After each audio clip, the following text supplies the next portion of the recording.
Start with Pledge Allegiance. I pledge allegiance to the flag of the United States of America and to the republic for which it stands, one nation, under God, indivisible, with liberty and justice for all. Invocation by First United Methodist. Would you all join me in prayer? God of grace and hope, as we all continue on our way into the beginning of this new year, may your guiding light go before us. As these men and women gather this evening to discuss, to share hopes and dreams, and to make decisions that are bigger than just themselves, I ask that your spirit, your love, your presence will surround and fill each person at these tables. These are challenging days, and all of us are here. We all fall short of your love and glory. Guide us all so that as we each live our lives, we would see one another as brothers and sisters, people that share the journey of life with us. Bless these leaders and give them the strength and wisdom they need for the important work they do tonight and always. Amen. Thank you. Roll call, please.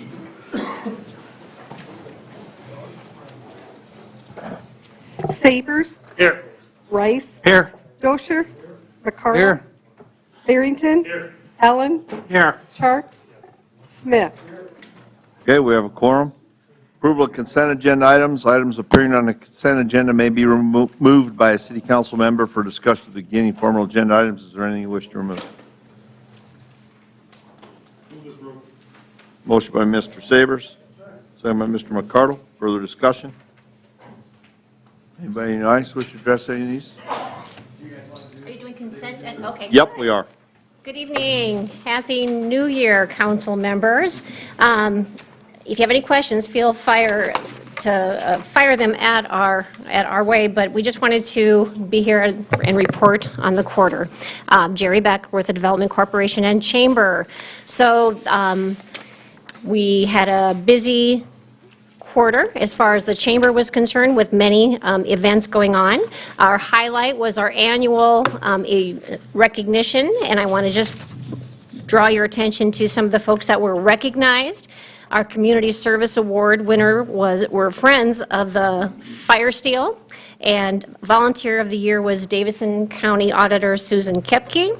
Tourism Excellence went to the Palace City Peddlers. Our Main Street champion was John Foster. And the Mitchell Family Business of the Year was Pitts Design Plus Build. And I had lots of comments about these folks were very deserving of these honors, so it was our pleasure to recognize them. Lots of things going on in housing. I can just let you know one infill lot house has been sold, and the other one is for sale. Anybody's looking for a property, it's at 1301 East Birch, and we do have, we've had it for sale for about, thank you, Stephanie, for a while, and so we've had some interest, but no serious offers on that house on Birch. And we look forward to tearing down 622 South Duff and hopefully removing that property before too long. On the next page, I just want to give you a heads up on some rehabilitation grants that our organization have received.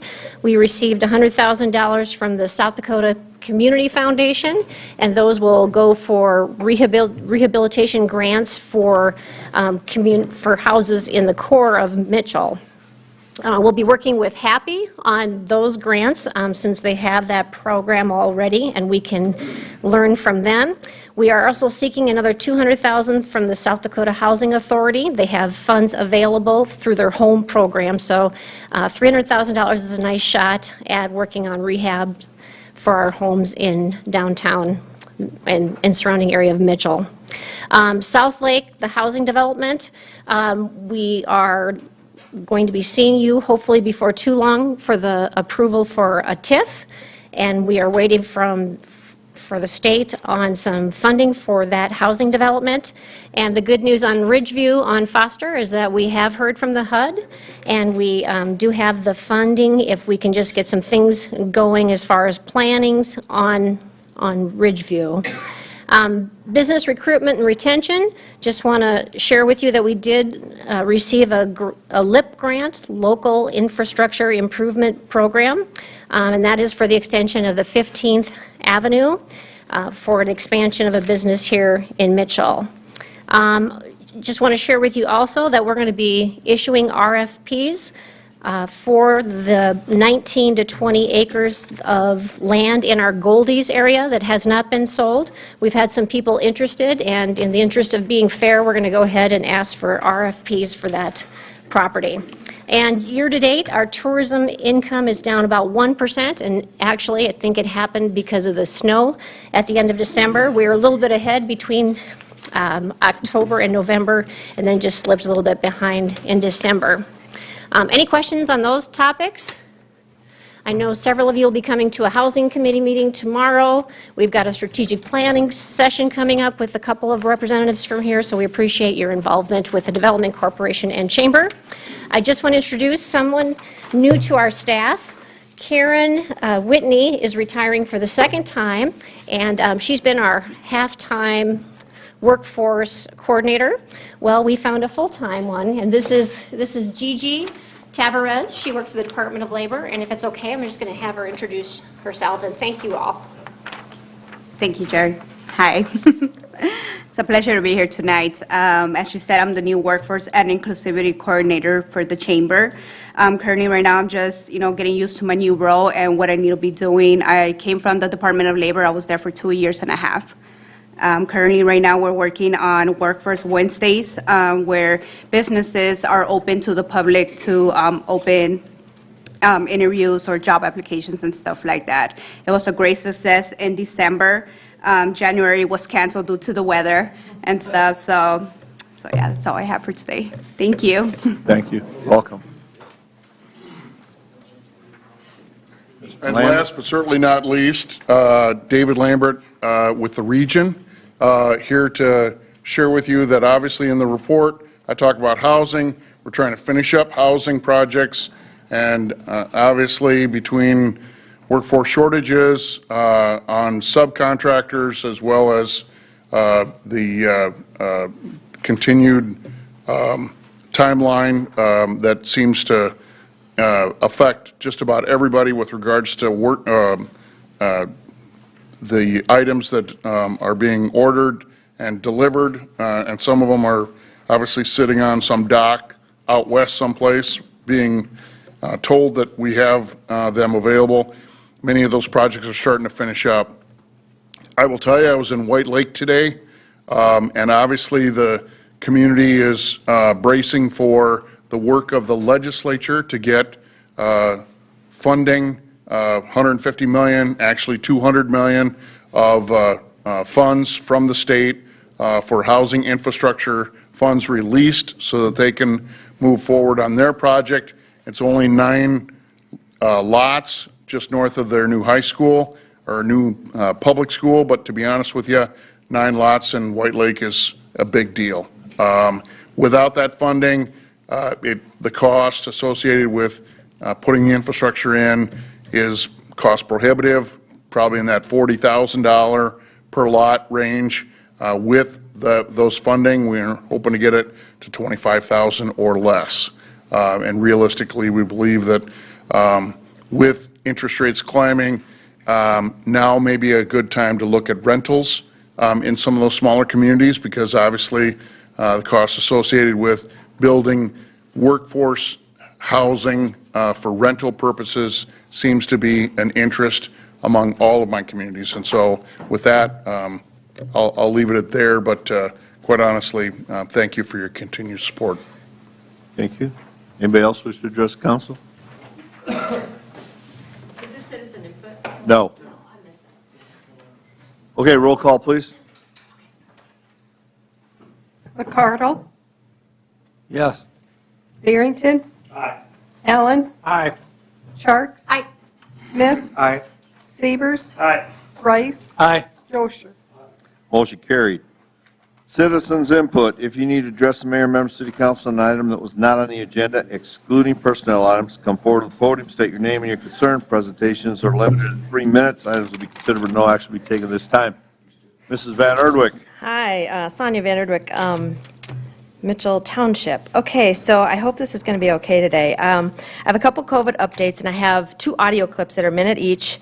The first one is of Senator Ron Johnson, a Republican from Wisconsin, who has been the only brave legislator and actually person to have COVID panels to actually discuss with experts that have been blocked and censored. This was a audio from Fox News just a couple days ago.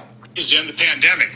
They didn't. They were not as effective and certainly not as safe as we all hoped and prayed. They don't prevent infection, they don't prevent transmission, but nobody will admit they were wrong because the body count is way too high. They sabotaged early treatment. They completely mishandled the pandemic response. We shut down schools. Sweden didn't. Not a child in Sweden died.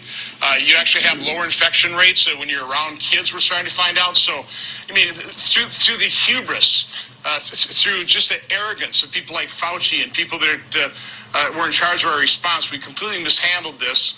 And nobody at this point in time will admit they're wrong. And quite honestly, people who got the vaccine also don't really want to know that there may be some real issues here. So we are in a complete state of denial. But people have to start facing reality, and that starts with the federal health officials, which they are not doing. I've written close to 50 oversight letters, and I've basically gotten the back in the hand of people like Walensky and other federal health officials. Transparency, honesty has to begin sooner rather than later. Okay, so now the second one is from Dr. Peter McCullough. He is an internist, cardiologist, epidemiologist. He's one of the most published cardiologists in America. So listen carefully from what he says and a warning. The crimes committed were fraud. The world was defrauded on this whole concept about treating this illness. It's a treatable illness, and it was fraud to present it in any other way. But because patients didn't receive early treatment, we now know they were hospitalized and some died. And so that crime is mass negligent homicide. Mass negligent homicide.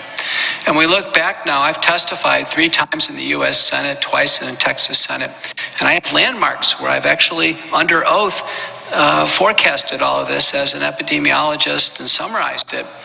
As we sit here today, 2/3 of 1 million American lives and 10 million hospitalizations could have been saved with a comprehensive multi-drug early treatment program. It's that big. So I'll just say one more thing. Also, a paper out of Germany just recently showed that people who died at home, 71% of the time it was from the COVID vaccine fatal injury.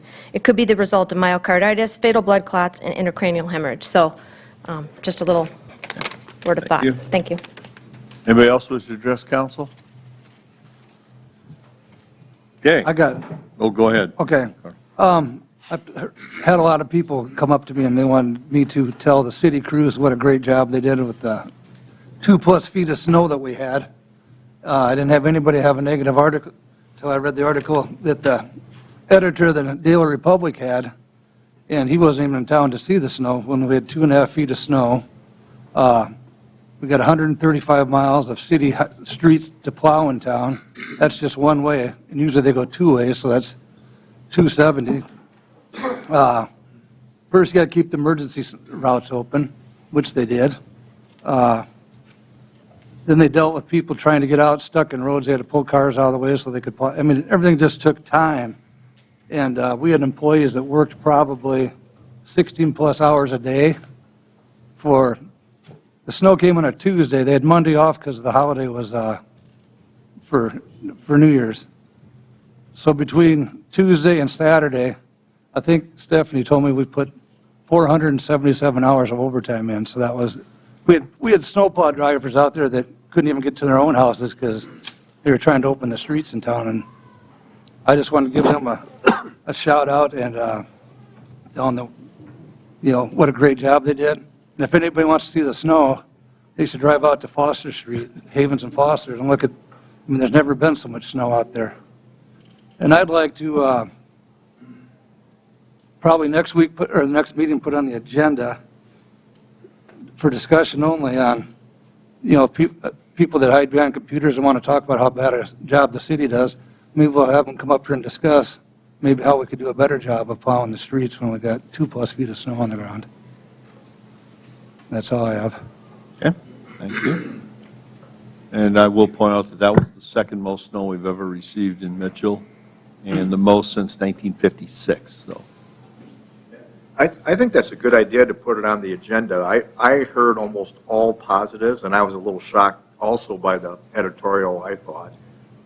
But I guess there's always ways of learning, and if there's different methods, if there's different things to look at, I guess positive or negative, let's get it in an open session. Let's talk about it. Let's get it out publicly. Okay. And hopefully we can have, Kevin can be at that meeting too, so he can relay, and Joe, I'm sure, is going to have some information on it. So I think it's a great idea, Kevin, that we put this on the agenda, and let's just openly talk about it. And maybe hear some of the facts from the city. Sometimes you don't quite understand everything, but let's make sure you understand all the facts before you jump to any conclusion. Yeah, we had snowplow drivers that couldn't even make it. I mean, they slept at the city. Some of them slept in their Yeah, cabs. slept in their cars or at the city buildings. They couldn't even get home. Yeah, let's put it on toward the beginning of the meeting if we could, Mayor. Okay. That way we hopefully can fill the room, and we'll learn from the ones that said we didn't do a very good job. Let's talk it out, and with the ones that are positive, they can come in and relay their opinions also. Yeah, we can do that. So our equipment took a beating. Can you give us kind of an update on where we're at with our equipment? Mr. Schrader or Mr. Rock, who wants to speak to that? I can start, and Kevin can correct me if I'm wrong. After the event, we were down 3 loaders, 2 plows, and 2 blowers. And what happened to them? I'll let They broke. yeah. Go on up. Yeah. We had some. In my opinion, knowing how they broke is part of the equation that we're discussing. Like, people need to understand the magnitude of what we're Kevin, Street Superintendent. Yeah, Joe's got it right. 2 blowers, we're down to our last snow blower, and that one we've had for 20-plus years. We're on the final snow blower. Can't get parts for the first one out of Canada, and the other one, we're waiting for a new radiator from down south out of Texas. And they told us it'll be another week or 2 yet before we even see that. And the other one's been down since the beginning of winter, and we can't get parts out of Canada for it. The 2 trucks, we're only down to 1 truck right now. That's a transmission. The 3 loaders, we are only down 1 loader at this time. We got the other 2 fixed. Everything's mechanically related. It's just wear and tear.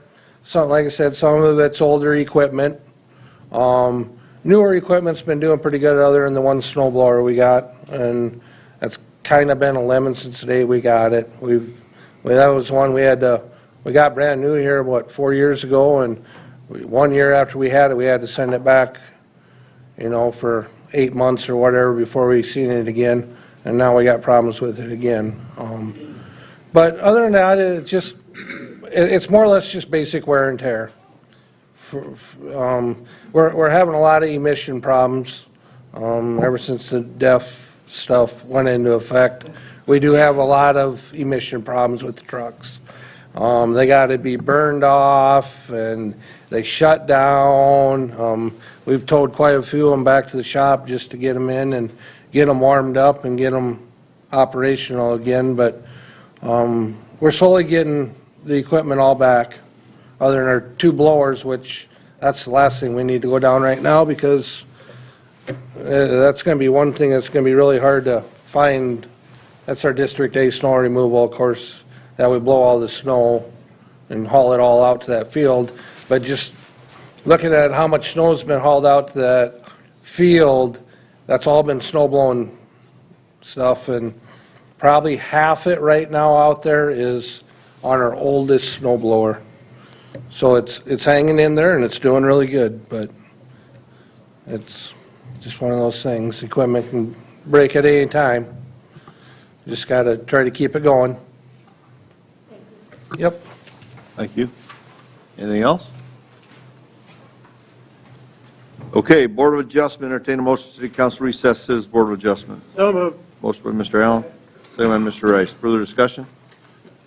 All those in favor of the motion signify by saying aye. Aye. Opposed, nay. Motion carried. Hearing and action on application for floor to ceiling. Floor to ceiling is applied for a variance permit for minimum setback of an off-site sign setback from a public park, 250 feet versus 300 feet, and a minimum setback from right-of-way of 0 feet versus 10 feet located at 1301 West 15th Avenue, legally describes Lot 1, Block 1, Westwood, First Edition subdivision of the west half of Section 16, Township 103 North, Range 60 West of the 5th Prime Meridian, City of Mitchell, Davidson County, South Dakota. Property is zoned highway business. Mr. Jenigas.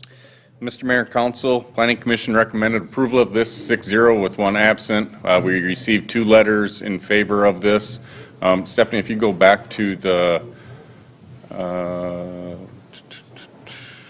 no, it was with the application, I believe it was.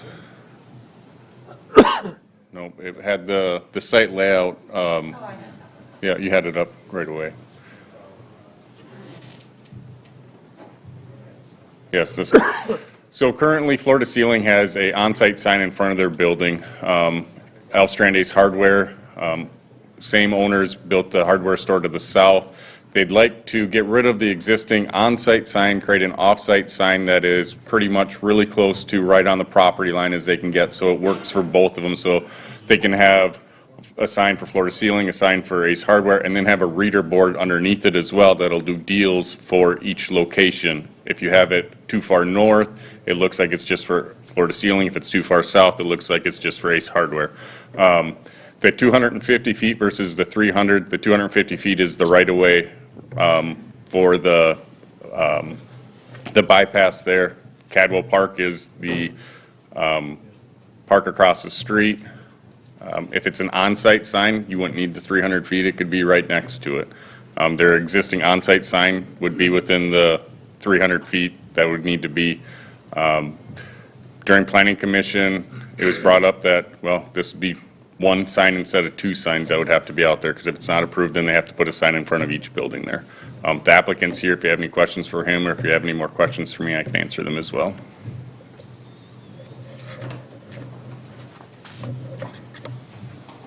I'll move to approve. Okay, motion by Mr. McCardle, second by Mr. Barrington. Further discussion? Anybody in the audience wish to address this? Okay, all those in favor of the motion signify by saying aye. Aye. Opposed, nay. Motion carried. Reconvene the City Council. Entertain a motion, Board of Adjustment to adjourn. City Council reconvene in regular session. Motion by Mr. Rice, second by Mr. Barrington. Further discussion? All those in favor of the motion signify by saying aye. Aye. Opposed, nay. Motion carried. Action to approve Resolution R 2023-01, plat of lots 1AA and 1AB, a subdivision of Lot 1A and Prairie Subdivision. Mr. Jenigas. Mr. Mayor, Council, Planning Commission recommended approval of this 601. You've seen this before. When we went to have it recorded, there were some errors that need to be redone. So the resolution that was passed didn't have the correct legal on it, so we have to redo it again, so that way the resolution is correct for it this time. Move to approve. Motion by Mr. Allen, second by Mr. Rice. Further discussion? Anybody in the audience wish to address this? All those in favor of the motion signify by saying aye. Aye. Opposed, nay. Motion carried. Action to approve Resolution R 2023-02, plat of Lot 1 of Herrick's Addition in the southeast quarter of Section 2, Township 103 North, Range 60 West of the 5th Prime Meridian, Davidson County, South Dakota. Mr. Jenigas. Mr. Mayor, Council, Planning Commission recommended approval of this 501 with one abstaining. This is outside the ETJ, but within the 3 miles city limits, so it's county zoning jurisdiction, but we still have to hear this for the 3 mile. There is a variance that was approved for this at County Commission today, going down to 3 acres instead of 25 acres in the Ag District. It's a brother-in-law that they're wishing to put a house on. It meets distance from the river for septic tank, so they shouldn't have any issues with that at all. Can answer any questions you have. Move to approve. Motion by Mr. McCardle, second by Mr. Smith. Further discussion? Anybody in the audience wish to address this? All those in favor of the motion signify by saying aye. Aye. Opposed, nay. Motion carried. Action to approve Resolution R 2023-03, annexation of the south 450 feet of Lot 2, except the south 375 feet thereof in Section 17, Township 103 North, Range 60 west of the 5th prime meridian, Davis County, South Dakota, less the south 13 feet thereof previously annexed into the city of Mitchell. He said it again. No. If you didn't get it, read it for yourself. I think you want to Yep, speak to I this? can speak to this. Mr. Mayor, Council, Joe Schrader, Public Works Director. This is requested by Doug Asselson at 909 North Olman Street. And we have no, we recommend approval. City staff does. I think part of this building is already in the city, and he's got, for lack of a better way to put it, compartmentalized, and this will make one full compartment in the city, and then two, I think it's three of them, outside the city limits. So it cleans it up for him. Yep.